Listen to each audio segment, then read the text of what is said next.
الله أكبر الله أكبر.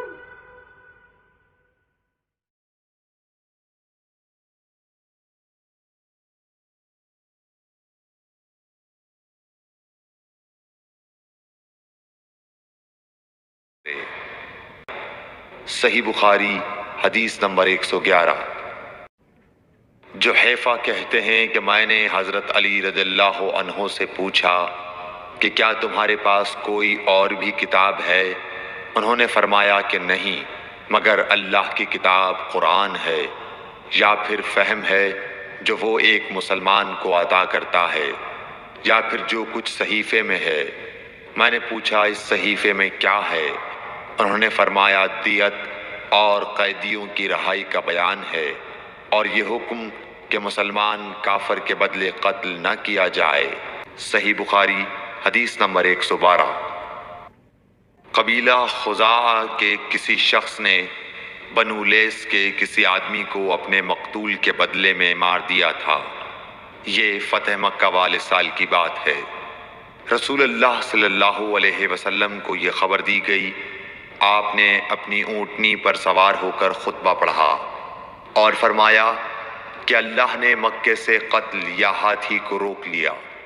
امام بخاری رحمۃ اللہ علیہ فرماتے ہیں اس لفظ کو شک کے ساتھ سمجھو۔ ایسا ہی ابو نعیم وغیرہ نے القتل اور الفیل کہا ہے۔ ان کے علاوہ دوسرے لوگ الفیل کہتے ہیں۔ پھر رسول اللہ صلی اللہ علیہ وسلم نے فرمایا کہ اللہ نے ان پر اپنے رسول اور مسلمانوں کو غالب کر دیا، اور سمجھ لو کہ وہ مکہ کسی کے لیے حلال نہیں ہوا، نہ مجھ سے پہلے اور نہ آئندہ کبھی ہوگا، اور میرے لیے بھی صرف دن کے تھوڑے سے حصے کے لیے حلال کر دیا گیا تھا۔ سن لو کہ وہ اس وقت حرام ہے، نہ اس کا کوئی کانٹا توڑا جائے، نہ اس کے درخت کاٹے جائیں، اور اس کی گری پڑی چیزیں بھی وہی اٹھائے جس کا منشا یہ ہو کہ وہ اس شے کا تعارف کرا دے گا۔ تو اگر کوئی شخص مارا جائے تو اس کے عزیزوں کو اختیار ہے دو باتوں کا، یا دیت لیں یا بدلہ۔ اتنے میں ایک یمنی آدمی ابو شاہ نامی آیا اور کہنے لگا یہ مسائل میرے لیے لکھوا دیجئے۔ تب آپ نے فرمایا کہ ابو فلاں کے لیے یہ مسائل لکھ دو۔ تو ایک قریشی شخص نے کہا یا رسول اللہ مگر اذخر، یعنی اذخر کاٹنے کی اجازت دے دیجئے، کیونکہ اسے ہم گھروں کی چھتوں پر ڈالتے ہیں یا مٹی ملا کر اور اپنی قبروں میں بھی ڈالتے ہیں۔ یہ سن کر رسول اللہ صلی اللہ علیہ وسلم نے فرمایا کہ ہاں مگر اذخر۔ صحیح بخاری حدیث نمبر 113۔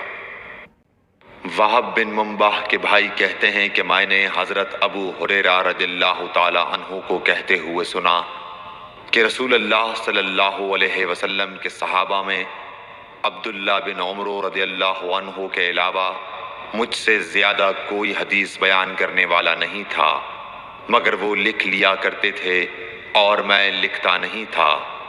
صحیح بخاری حدیث نمبر 114۔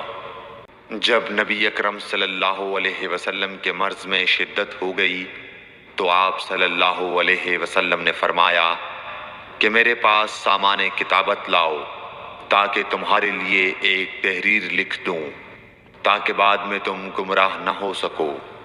اس پر حضرت عمر رضی اللہ عنہ نے لوگوں سے کہا کہ اس وقت آپ صلی اللہ علیہ وسلم پر تکلیف کا غلبہ ہے اور ہمارے پاس اللہ کی کتاب قرآن موجود ہے جو ہمیں ہدایت کے لیے کافی ہے۔ اس پر لوگوں کی رائے مختلف ہو گئی اور شور و غل زیادہ ہونے لگا۔ آپ صلی اللہ علیہ وسلم نے فرمایا میرے پاس سے اٹھ کھڑے ہو، میرے پاس جھگڑنا ٹھیک نہیں۔ اس پر ابن عباس رضی اللہ عنہ یہ کہتے ہوئے نکل گئے کہ بے شک مصیبت بڑی سخت مصیبت ہے، وہ چیز جو ہمارے اور رسول کے اور آپ کی تحریر کے درمیان حائل ہو گئی۔ صحیح بخاری حدیث نمبر 115۔ ایک رات نبی کریم صلی اللہ علیہ وسلم نے بیدار ہوتے ہی فرمایا کہ سبحان اللہ، آج کی رات کس قدر فتنے اتارے گئے ہیں اور کتنے ہی خزانے کھولے گئے ہیں۔ ان حجرے والیوں کو جگاؤ، کیونکہ بہت سی عورتیں جو دنیا میں باریک کپڑا پہننے والی ہیں وہ آخرت میں ننگی ہوں گی